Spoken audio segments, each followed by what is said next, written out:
Amanya dobozi bamtemse SMX representing straight out SMX Media owai nze we munna ngamba munne abaana mubakuse oba mubafunyeko ekimala then njalekera okuba updating n'abaana ba Real Dance Crew naye ngeri gye mukyabaagala nangera sigala mba updating okubaana abaana ba The Real Dance Crew wanino sikola kyenjagala wabula nkola kyemwagala naye mundagambo mubakoye waawo jalekera okubeera ngamba updating naye we munasigala nga mubaagala nangenda sigala ngamba noonyerezaako nangamba wa updates zonna kuba neno abaana olunaku olwaleero company ez'amaanyi zeeyongedde okubeera nga zijoininga company endala okubeera bami nga zigumya abaana banene kubanga eno session gye balimu yakugumya nakulaba nga babayamba n'engeri yonna eri possible baleme kubeera nga baddayo mu kyalo ejjinja wabula kadiya yaabwe basobole okugikwata wano mu kibuga Kampala kubanga we basinga okubeera opportunity ez'amaanyi.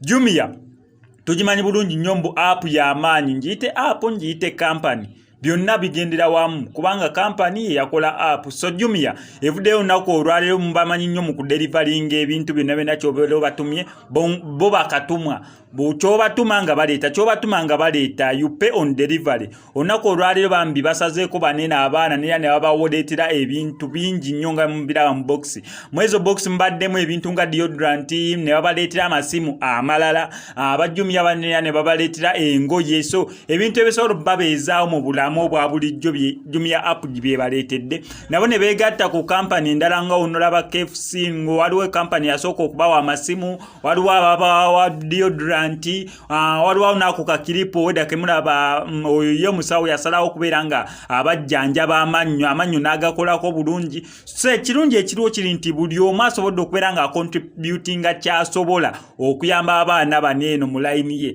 Omanyi nti abapeesa ennyo ssente kasi ebintu bijjamu ennyo ssente abantu abamu batera okuneglectinga cause eyebeera eriwo mu ekyo ekiseera nebinene tebyabadde bya ssente nedda buli omu akola ekyo kyasobola mu busobozi bwe. Fresh Kid muyimbi ye asobola bakuba tune ne batambuzaako Ibra Bwembo dancer ye n'aba traininga mu mazina Eddie Wiz naye n'aba traininga mu mazina omusawo w'amannyo ye n'abajjanjaba amannyo na perfume wazi deodorant ezo z'abawanze SMX nenkola mulimu gwa kuba updatinga kuba neno abaana nga blogger kubanga gwe mulimu gwange gwe nsobola okukola nange nenkola ekyo. Bruno K afubanga basobola bana okutuuka wa bonna basobola okubeera nga batuuka basobola okufuna obulamu obw'enjawulo. Aba after 5 Douglas Lwange Musikasi DJ Roger nabo bakoze ogwabwe ne baba hosting okubawa platform abantu abasigale nga abantu abategeera nnyo. So buli omu ali mukola kyasobola okulanga abaana bano basigala bali relevant mu entertainment industry yano mu Uganda twalira wa music dance drama movies n'ebisigadde basigala okubeera nga bali relevant. Nange wano SMX Media ngenda sigala nga nkuwa update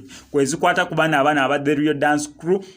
Abamu bagambe wansi mu comment mbubongedde okulumya Alex mukulu kyonna kye neyongera okujjukiza hano ku SMX Media mbu stories affe tezinywa nnyo data compare to other stories engeri gye tuza uploading nga tumaze okubeera nga tuziconverting. Abamu nno bankutte bubi bagamba mbu tezikozesa data nedda tezinywa data mungi compare to other stories. Gwe genda oteekeko data wanusu 10 ojolaba stories za wano ku SMX Media ojalaba stories eziwera n'omukaaga wabula 10 onoteeka kono stories ku YouTube channel abo ebintu ebirala ebiri in range of that minutes zowalabidde eno jagenda okulanga data agenda mungi nnyo. Ensonga eri nti fano ku SMX Media tunengedde tu converting mu stories nga tetuna kubeera nga tuzi uploading nga n'ekirala stories affe ziba nyimpi tetubeera mu dakiika 3 4 19 nedda stories affe ziba za dakiika 3 nyanga story ewedde. Amanya dobozi siganeze mu SMX representing straight out SMX Media. I sign out.